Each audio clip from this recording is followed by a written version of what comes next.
So you're studying for your personal trainer exam and you're looking for insight into passing that exam. Stay tuned and I'll share 2 tips that'll help you hoist that certificate at the end. Before we jump into these tips, I do want to give a little disclaimer. While I can't guarantee or physically help you pass the exam, as there's so many factors that go into actually showing up on the day and taking the exam, what I can do is give you tips that I used to give individuals just like yourself that are searching for ways to successfully pass the exam or retake the exam. I used to work for 2 of the top fitness education companies. I worked on 3 different accreditation applications and also have developed a solid amount of fitness education, including personal trainer certifications. So why are these tips? Why are these secrets? When I used to work for 2 of the top fitness education companies, I would field calls, I would field emails from individuals like yourself, feeling nervous, feeling unprepared about the exam. You want to pass it. You feel like you've invested a lot of money in it and you want the job. You want to get going in the industry. So when I used to help these customers like yourself, I used to give them these tips that they would be surprised about. They'd be like, whoa, like, why did I know about this? And typically these are resources that are standardized across the board. These top education companies, they have to do certain things for their accreditation. And like I mentioned, I've worked on a handful of accreditation applications and I know the process. I know what goes into them. And hopefully I can give you these tips that you'll be like, wow, this does help me prepare and feel confident going into the exam. Tip number 1, and usually this was the first one that I would give students that are calling in. They're looking for insight into what to expect. And that is to review the organization's Exam Candidate Handbook and specifically the subject domains. Within the handbook, you're going to find these subject domains that are essentially the different categories, the different topics of that exam. So they're typically broken up by percentages. And with this information, and why I think it's a tip and why I think it's important, is that it can help you strategize your time to study. If you go to it, and in just a bit, I'm going to show you how to find this information. But with that information, what you can do is essentially find the top 2 that hold the most weight in the exam and spend your time studying those topics and hopefully putting the majority of your time on these topics. So when it comes for the exam, you feel confident, you feel ready on those topics. And I say the top 2 usually because that will typically get you pretty close to that passing score. And you just essentially need to fill it out with a little bit of the other sections, which hopefully isn't too much for you. Let me show you how to find the subject domains that are within the Exam Candidate Handbook. The easiest way, in my opinion, is to type in the name of your organization and then Exam Candidate Handbook after. All of these typically have them online. They're in PDF form, and typically they're updated pretty regularly as they have to for their accreditation with whatever organization they are accredited through. So the one that we're looking for is actually the second one on this page. So I'm going to select that.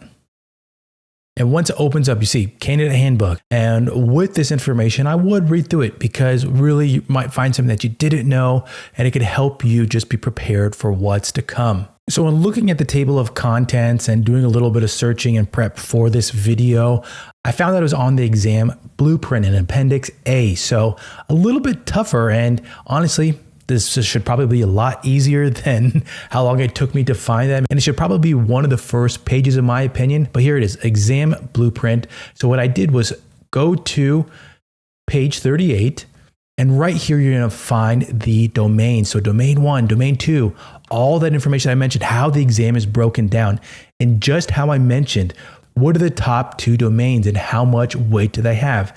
20 and 24% are in program design and exercise technique and training and instruction. So what does that mean? That means that these 2 areas have the most amount of questions because in their job analysis that they performed in 2019, they found that these areas were the most important for entry-level personal trainers. So if you add that up, that is 44% of the exam. Now, if you were to take that into account, that would be where I place my emphasis on my studying time, these 2 sections. And if you go down, you actually find more information from each domain, what's a part of it, so that you can actually have a little more in depth of, okay, Tyler, you just said that these domains, what is that? What's a part of that? Go through each domain, see what those sections are. And place your study time accordingly. Tip number 2, and one that I think can really help you on the day of the exam. And if you're in that initial phase of looking at different certifications of which one to take, which organization, I might actually look and see if they have this option. And that is to request a third-party proctor. What does that mean? So when you purchase an exam, when you purchase a certification, of course, typically and most likely, you have to go to a testing site. These testing sites, they are essentially these controlled rooms where they make sure that you don't have your phone, you don't have any note sheets. They make sure that you lock them away, and then they essentially monitor you while you take the exam. Now, what if you live somewhere where there's a testing site? It's too far away. It's hours away, miles away. Or maybe you have the fear of taking an exam, or maybe you have an extreme situation where you're already working 40, 50 hours per day and the testing sites are closed. What you can do is actually request to the exam board that you have a third-party proctor. And with this, essentially, you're going to find maybe a librarian, a future gym manager that you don't know that can essentially administer the exam for you. What this does is hopefully put you in a situation where you're not feeling stressed, that you feel much calmer, and they will give you the exam, they will seal it up, they'll mail it off. Yes, it'll take longer, but in my opinion, that whole situation where you feel calmer, you feel ready, the knowledge is hopefully just flowing through you better, and you're not in that high stress situation, it hopefully helps you pass the exam and get a higher score. Let's now find the request for a third-party proctored exam. I'm going to go through a different organization than the first example that I did with the NASM Exam Candidate Handbook. And with Nesta, this is one that I'm familiar with. I used to work for this company. And the site that you want to go to is actually the third one on here. What I did was I typed in Nesta Board of Certification, different organizations label as different things. And NASM might have theirs called the BOC, the Board of Certification, and with Nesta, they call theirs the Executive Board of Certification. So it's actually this third one down. You could find it through the other ones if you wanted to, but the third one down.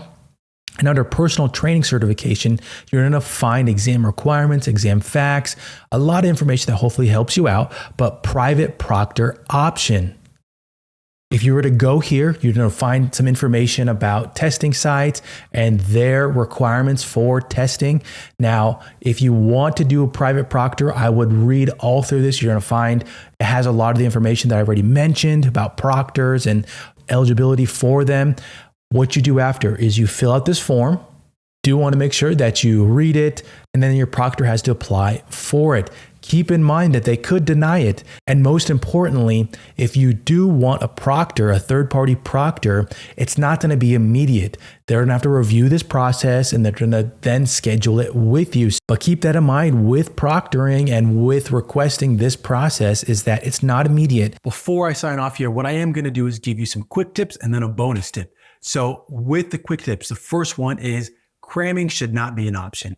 If you're trying to cram this information in, and this is pretty new to you, that the terminology, the anatomical terms, those types of things are really not part of your language, I would make sure that you either push the exam out, make sure that you have enough time to study them and understand that information. Not only is it going to help you with passing the exam, but once you get started, it's actually going to be more beneficial to you. Quick tip number 2, and this one is one that hopefully when you're studying, this is something that will help you not only with the exam, but also once you actually get started. And that's connecting the terms, the movements to actually exercises that you like. If you already are active, and most likely you are, if you're watching this, you're probably a fitness enthusiast and you want to take that next step. You like it. You like to exercise. You want to share it. Connect the terms, connect the positions to things that you already know. You probably already know what a bicep curl, you probably already know a lateral raise, a lat pull down. Now you just need to connect those things to those so that hopefully it makes sense in your mind. And so that once you get to the exam, because they're going to ask you, they're going to put in terms that are all based off of the language of our industry. So connect those and be able to go in understanding, oh, a lat pull down, this is what this movement is, this is what the muscle groups they're activating, this is the primary movers, because that is what's going to be presented to you. Last quick tip here, and one that's kind of cheesy, but that is to get a good night's rest. Deep sleep, REM sleep, those are really important for brain function. And I know that going into it, you're probably stressed. So getting a good night's sleep is really important just to make sure that your brain's fully function, it's rested, and that knowledge, all that time that you spent studying, just puts it out on the exam day, and that you are just flowing through it and making sure that you're just checking right all the right answers as you go through it. Bonus tip here, and this is one that doesn't apply to everybody, and that is to request a hand grade of your exam.